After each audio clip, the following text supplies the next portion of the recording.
Guys, welcome back to Let's Play Xenosaga Episode 2. Last time we get a battle with Orgulla, or Orgulla, or however the hell you pronounce that name. I have no idea. Anyway, we began this battle, and since last time ended, we've probably put just shy of 2 hours onto the clock, and I should have 20 of them at this point, and I want to get 21, because you obviously want to teach one to yourself. I'm, of course, referring to the Awakening manuals, in this case, Awakening 2. This is the only Awakening manual in the game, save for the one you get from the final boss, that is repeatable, meaning you can get more than one of them. All the other ones are single-use only. You can only get one of them, at least as far as I know. Now, last time we started off this battle, I gave you the basic strategy to go over, but I thought it was prudent to at least show some of the abilities that the boss can actually make use of. Now, this one, in this form, she can inflict, I believe that's L weak on your party members. She can also boost herself, which is why I've started this one, or this cycle of the boss, with her having 2 on her boost gauge, in hopes that she will do something useful against Momo. And by useful, I mean kill her, because she can definitely do that. And she... okay, so she can basically do that, but she can do 500 with her first attack, launch her into the air, and then use, say, an Ice Blast spell, or hit her again, and she can do 6, 7, 8, 9, 1,000 damage, and basically one-shot Momo regardless of what you do. So, on top of the other things I mentioned having for this fight, I kind of forgot to go with the obvious, and that's, of course, healing spells, because without them, you're kinda hooped. So, after you've gotten her down to this amount of HP, the remainder of the boss fight is going to go like this. It's going to cycle rather quickly between forms, specifically the mains form, the blue sworded one. That one seems to cycle through a lot faster. When she cycles back, she will almost always start with quick, and then if she has any, she will boost and increase the effectiveness of her poison. Now, do note that if you inflict any status effects on her in either form, as soon as she switches, it cancels all of those out, which makes, in my opinion, casting them kind of pointless, since you could just sit there and heal anyway. So that should be my 21st Awakening. It's all you really need. Let's see. And skill upgrade ease. So skill upgrade ease, the common drop from her, it's 100%, so every time you go to steal it, I don't think I've ever seen it miss, because it's 100% chance. The other one, you can miss trying to steal, and I've already stolen enough from you, so pretty much all we need to do is stock. I just wanted to kind of show off the process to this fight, since I skipped over the vast majority of the fight itself. The remainder of the fight, really basically what I've done for about 2 hours, is sit there and stalk and heal and stalk and heal and stalk and heal and revive twice. I've actually Momo got KO'd a couple of times. Disgusting impure flesh. She does like her Repent boosts. your sins, pigs. Yeah. Disgusting impure flesh. Of course, I wasn't listening to what she was saying most of the time. In fact, what I would recommend you guys do if you're interested in doing the same thing is what you'll do, just like mute the audio however you're playing this game. Just mute the audio, and then go and get an album that you haven't listened to in a while that you're interested in, or one that you've bought and never listened to, and throw that album on. Chances are that's about an hour's worth of time. Well, after you've done that, then you know, you've probably accomplished about half of this process, and you got to listen to a new album in the process, or one that you've wanted to listen to for a while. That's what I did. But yeah, basically, lots of stalking. Make sure you keep your EP high. Mains will awaken again, and you can go over it again and again. Mains is obviously the more sadistic version and the stronger one. The other one is, I think it's just Sawa, if I'm not mistaken. No, it doesn't say in here. Anyway, So every time she changes form, you just go and steal over again, and you can get more items. And the reason why we steal in this form is not because we have to, but because skill upgrade E, 500 points. Yes, please. More of those. Anyway, now that we've done that, we should have 21 of the awakenings. Next thing we want to do is I actually want to change some of the characters who are in this fight. Now, the main reasoning for this is because the characters that I have there were in throughout this entire dungeon, so they have a lot of extra points that the other ones don't have. And I'm going to always press L1 to try and change from... what is that from, anyway? Is that from episode 3? Or maybe that's from Final Fantasy X? I don't know, I just always instinctively go to that. Now, the party I'm going to go with for getting the points are ones that, for the most part, already have their... see, I did it again. Already have their swimsuits on, and of course Jin, because he still needs points to catch up. He's still about 3,000 points behind, but with all those skill upgrade E's that I've accumulated through this fight, that won't really be a problem. So now that I've gotten new party members in the fight, I'm just going to stock them up and get them ready. Ow. And Jin will probably be the one who delivers the finishing blow, that or Ziggy, because they both have fire elemental attacks on them. The other thing... Ow. There you go. Was that, what, 1,200 damage? That gives you an idea of what this boss is capable of. I'm glad that I was able to show that off. So we're going to do that here. And... well, it's not exactly how I wanted it to go, but okay.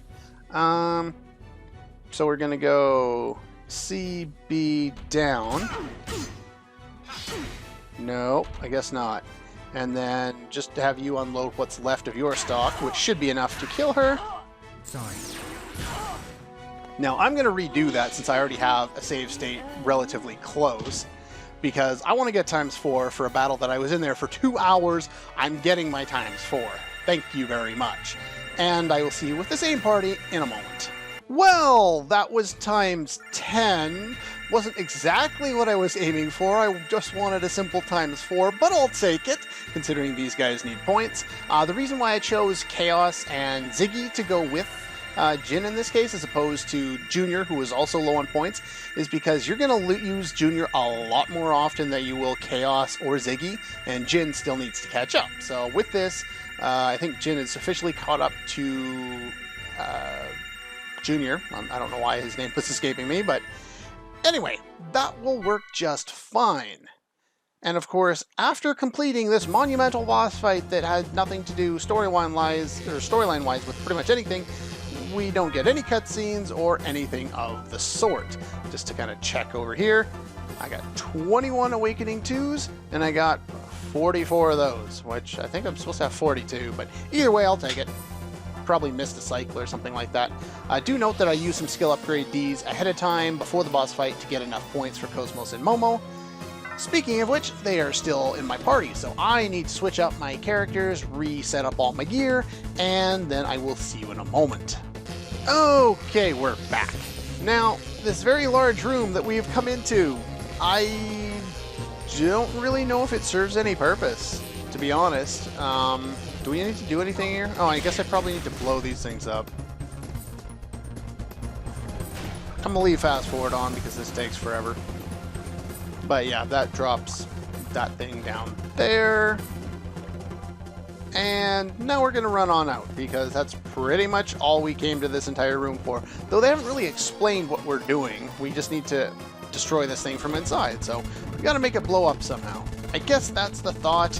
I end up forgetting why we come in here a lot of the time because I spend so long in that boss fight.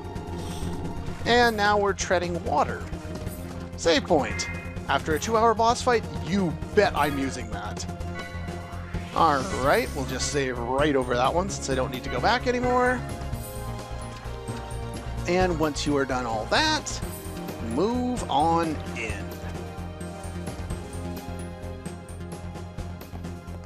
Now, This is the center of the stronghold, somehow. It comes with a self-destruct device!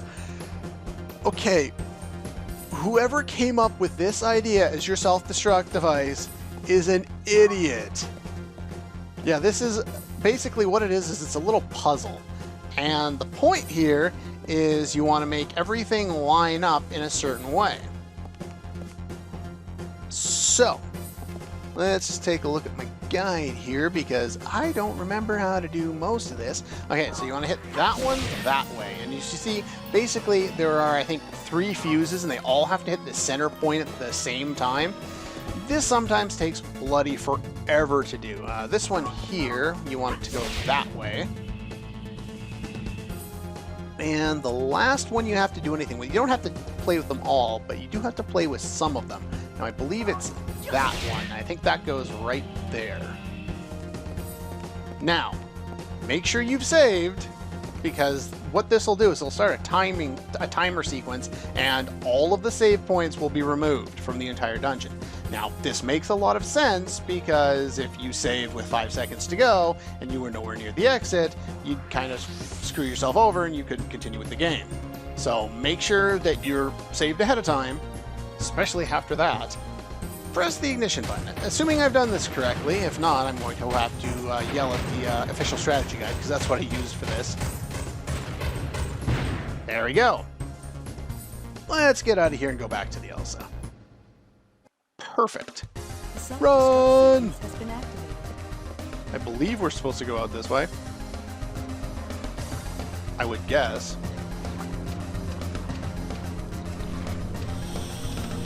There we go. And throw on fast forward because this takes forever. And eventually we'll get out of here. Now, if I recall correctly, I didn't go and check this. Oh, right, there's enemies. Okay, I'm just running because I don't need to fight these enemies, and I think I did go the wrong way. I'm supposed to go to, not this blue one, but the other blue one. So I went the wrong way. That's great, yeah. So you go up this one, and then I believe up this one. This one takes you pretty much all the way to the top, and then you go left, and you hit the yellow one up that... Oh, there's an enemy there. This one I probably have to kill.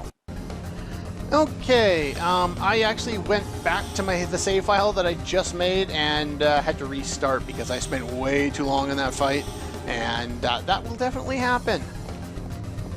Do note that if you run into a group of enemies that are really strong against the characters you have, just like I said right in the start of the game, don't fight them. So yeah, I had to restart, and basically if you just run away from that guy enough times, eventually you'll get a party or a battle arrangement that's actually useful to fight in your current form. Sure, I'll use the elevator, it's faster than climbing. It's not like you really need to. I don't think you have any chance of screwing this up. There's not really that many enemies along the way, and yes, we've seen this area before. If there's any enemies, I'll cut them out. But I don't think there are, so I'll just throw on fast forward, and oh, there are enemies. Right, that's annoying. Do note that you can run away from some of them. Yeah, this is one of those battles where you will actually be able to get away. No, I want to change, and you probably would be wise to have Momo in here, because all I'm going to be doing at this point is stalking, getting her, running away. Do note that the... seriously? Okay, apparently you can't avoid those ones, so I'm keeping Momo in front in case I have to run away and re-establish. Alright, jeez. That was amazing how many times I've had to switch my party around after pretty much every battle. So yeah, pretty much every battle I switch it so that Momo's in there so that she can make me run away if I have to re-establish. The thing is her like the party I have now, her, Xion, and KOS-MOS are great against the flying enemies, but the other party is not so great. So if you hit that right away, you can avoid that fight altogether. So here, I can't remember. I should be able to run away from this fight, though. And I don't need to spend any extra time in here. I can do plenty of grinding at another point. So run this way. I think there's a guy down here, but I'll be able to run away and... or not. I probably could have run straight down there, couldn't have I? Well, I'm stupid. What can you do? Yeah, I probably should have done that. That would have made a lot more sense. But we have more than enough time to finish this off. It's just really annoying running into battles. I hate being on a deadline or on a timer when I'm trying to get out of a place. Probably why I'm throwing fast forward on there, so I can get rid of it and get past it as fast as possible. If I didn't mention it, when you're in your menus, the timer doesn't go down. So what I'm going to do is I'm going to set up everything equipment-wise and then move on. Okay, we're back. Not too much in terms of party setup. I literally just stuck with what I already had. Though I did make a few changes here. You can go with either the anti-fire armor or the power shield. In fact, the anti-fire armor is probably a little better, so I'm going to go with that. Ether defense for you, and you want physical defense for you, as well as the anti-thunder armor. You could swap who has which armor. In fact, the anti-thunder armor would probably be better on Asher because Asher has less ether defense, but that's entirely up to you. Shion is the co-pilot for Junior, and Jin for Momo for dealing additional damage upcoming. Now, don't worry, we're not going to have to fight through... Actually, one sec, I don't think I've made a save state in a little while, so I should probably do that so I don't have to run all the way out again. They don't allow me to save, but they didn't say anything about cheating and save stating, which I enjoy doing immensely. It's actually made current test run a little more interesting, playing the Steam version. Neither my subordinates nor the Patriarch's toys are of any use. True. Then again, The Inquisition will not allow you to escape. neither are you. Disengage your weapons and surrender. I repeat, disengage your weapons and surrender. Good luck with that. I'm gonna kick your ass. Actually, she's actually not all that. She's kind of difficult. She has some pretty powerful attacks. Anyway, first things first. Yeah, we know. Stock. Now, I have set these two up to use a couple of important techs here. Now, I want to go and use yours first, Golden Bow. Now, my hope is that that'll do a good amount of damage. Now, I probably should go over her weaknesses. 150 to Aura, 125 to Ice, 150 to Pierce, 125 to Slash, 100 to Hit, and reduce damage from Beam, Thunder, and Fire. Normal versus both Physical and Ether. Now, obviously, she can't be broken, but kind of the point with this fight is she reduces damage from lots of different elements. So I'm using Shion with the Asher for a piercing attack, and specifically using Zebulon with Jin because they have an aura and piercing attack, so I'll do lots of damage with that. But the point here is I wanted to use the Golden Bow first, because once I do this one... she guarded. Okay, once she does that, then she's equipped a status on her that doesn't really show up, or she's preparing to attack you. So I'm going to actually guard with everybody for a turn here, just to get ready for this attack.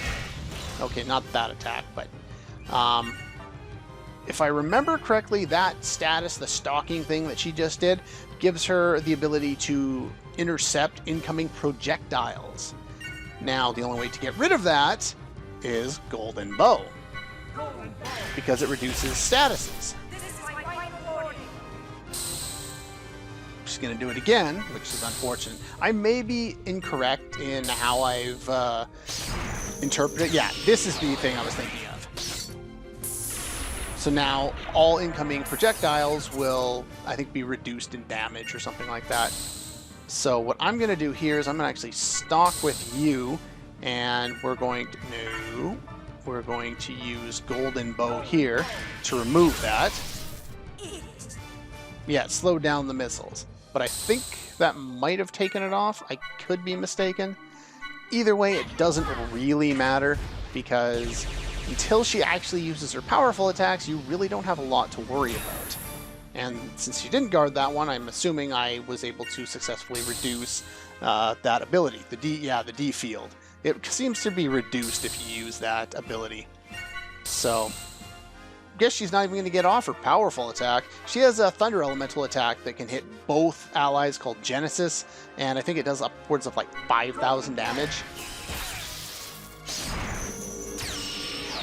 But in order to do that, I think the field needs to be active, and she should taunt you before she does it. But it doesn't really matter, because she's about to die. She might actually get that attack off now, though, that I said that. There you go. Oh, and on an Ether up one. Ouch, this is going to hurt. Yeah, that's a little painful. Owie. I could have just done a normal attack, but I'm used to what I've been doing in episode 3 and special attacks. I gotta kill a boss with a special attack. You'll find out why when we get to that point. Anyway, that's it for that fight. Don't worry about trying to get any additional items, because that's the only item she has to offer. But that's going to do it for this episode of Let's Play Xenosaga Episode 2. Next time, we're going to see where this leads us, and if we succeeded in blowing that up, and if we can go to Miltia following that. That's all for this one, and I'll see you guys next time.